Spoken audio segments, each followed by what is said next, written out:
Hey guys, how's it going? Welcome back to Sgcarmart Reviews. Julian here.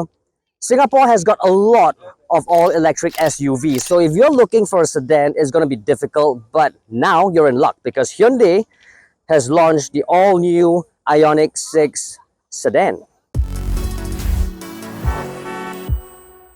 Now up front, the IONIQ 6 electric sedan looks really good. It's really simple. You get a huge Hyundai logo right here, and that square theme that you can also find it in IONIQ 5 continues here. You get that small little square bits right here. So all in, it's something that looks almost retro-like, and that retro-like theme continues at the back. But before we head to the back, this is something that I want to highlight. Unfortunately, this digital mirror is not going to come to Singapore anytime yet because it will not pass the homologation. So this is something that's similar to the Audi e-tron. It's very cool, it's very high-tech. Unfortunately, this Singapore will get the regular one instead. Now at the back, things get a little bit more cluttered up. Some might even argue that it's messy. You get dual spoilers here, something that again looks very retro-ish. It sort of reminds you of Porsches of the past. And I'm not complaining because it looks really cool. I reckon the Hyundai Prophecy concept that this car was inspired sort of looks better with the two spoilers, but this one, it didn't come out as nice as I thought it would be. But no complaints because I really like this pixelated square lights here. The tail light, something that's also similar on the IONIQ 5. Open this up, and mind you open this just by pressing this button here. You are faced with 401 liters worth of hauling capacity. It loses out to the BMW i4, which has 470. I suspect with its depth, I think it will easily pass the anti-trolley length test as well as the luggage test. Now at the back, the IONIQ 6 electric sedan is a lovely place to be. I really like this whole whitish, greyish color upholstery. It matches the dark grey here, it matches the dark grey here, and this kind of like almost fabric looking, but sort of like a rubbery material here. It feels really premium. It feels really clean, crisp, and for some reason, it feels very zen-like. It's very clean and I like it. And I think what I really like the most is just how much leg room I am getting. This has got a wheelbase of about 2.95 meters, which is crazy long. So I can actually sit down, slouch, and probably just cross my leg like this. So it's really awesome to be here. You also get two USB-C ports here. You also get aircon vents, which is a must in Singapore. You also get the usual magazine holders. I don't really like this design. I'll prefer the whole thing to be leather, but you know what? At this point in time, I'm genuinely not complaining. You get very flat floor here because it is, after all, an electric vehicle. So moving across to the third seat is easy peasy lemon squeezy. As a matter of fact, for some reason, you don't really eat into your body's shoulder room as bad as the Kona EV. So this is still very forgivable. All in, I think it's a nice place to be. However, there's one thing that you cannot deny. Because of the exaggerated sloping roofline, headroom is compromised a little bit. I'm about 1.6 meters tall, so I suspect if you're about 1.75 to 1.8 meters tall, it might be a bit of a struggle. At the helm, it is a lovely place to be. Again, this sort of reminds me a little bit of the IONIQ 5, but just a little sportier. So you get that same steering wheel with 4 dots in the middle instead of the Hyundai logo. You get two 12-inch screen merged together. So you have the maps right here and you have all your cluster right here. So it's very clean, it's very straightforward, and it's very legible. So you don't have to second guess exactly what's going on. But because this car comes with digital mirrors, the mirrors are actually right here. You can actually see everything here. So it sort of works very normally as what a normal car would be like, but it sort of takes time to get used to.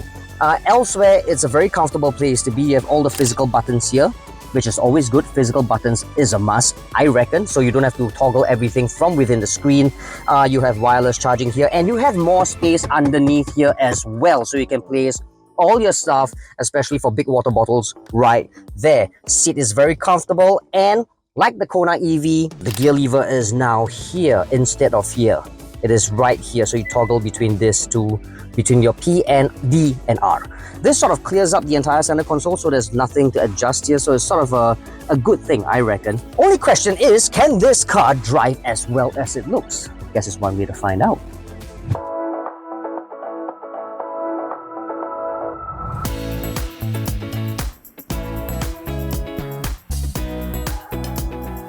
So the IONIQ 6 that we have here today is based on that same eGMP platform as the IONIQ 5, and because of that, it has that same 77 kilowatt hour battery pack as the SUV. This means that this car is capable of 320 brake horsepower, gets from 0 to 100 in just 5.1 seconds. If you put that into perspective, this car is actually quicker than a lot of hot hatches in the market. But this is what you need to know. The car that we are testing right now has got a dual motor and power is sent to all 4 corners. This car is already in Singapore, but get this. Komoko is trying to get the 58 kilowatt hour battery variant, which means that car will fall into the Cat A category COE, which means it'll be more affordable as well. But I'm not complaining, in all honesty, because this car, the dual motor, my goodness, it goes like the wind. It swallows up tarmac like nobody's business. 5.1 seconds might be on paper, but in real life driving, it feels more like a sub 4 second car than anything else. And I think this has got a lot to do with the fact that the car is so low and its chassis is so taut and so tight that it instills a lot of confidence, especially when you go around corners and bends. Yes, the steering wheel can be more communicative than it already is, but in all honesty, I'm really not complaining. This car is fitted with 20-inch rims. It is good for about 420 kilometers of range based on the papers, but give or take, I reckon in real life driving, you'll probably be good for more like 370 to 380 kilometers, which is still quite impressive.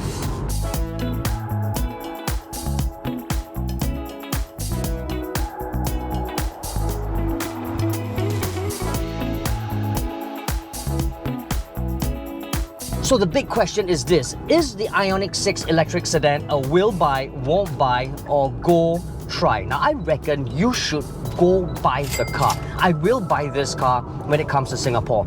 Of course, again, depending on price. I mean, this car is such a lovely car to pilot. It's good to look at. It has got that retro vibes, that sort of retro vibes that I really can appreciate. It's not like any other car in the market at this point in time. And I really love the swooping roofline. I'm not really a big fan of that. I mean, considering that, you know, I've got a family to ferry around, I kind of want space, but this is a sort of car that makes me feel like, you know what, I can drive like a madman and still ferry the family from point to point in a fuss-free and a relatively safe manner. So yes, I will buy this car. So there you have it, guys. That's a review of the all-new Hyundai IONIQ 6 electric sedan. Hope you guys enjoyed the review as much as I've driven the car. Please don't forget to like and subscribe to our YouTube channel and let us know what you think about the car in the comment box below. Is it a will buy, won't buy, or is it a go try? Also, you can follow us on TikTok. Our handle is at Sgcarmart. In the meantime, stay safe, be well, and I'll catch you guys back home. Ciao. Yay, thank you. Ciao.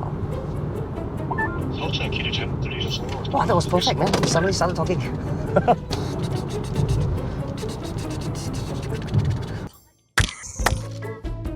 Guess it's one way to find out.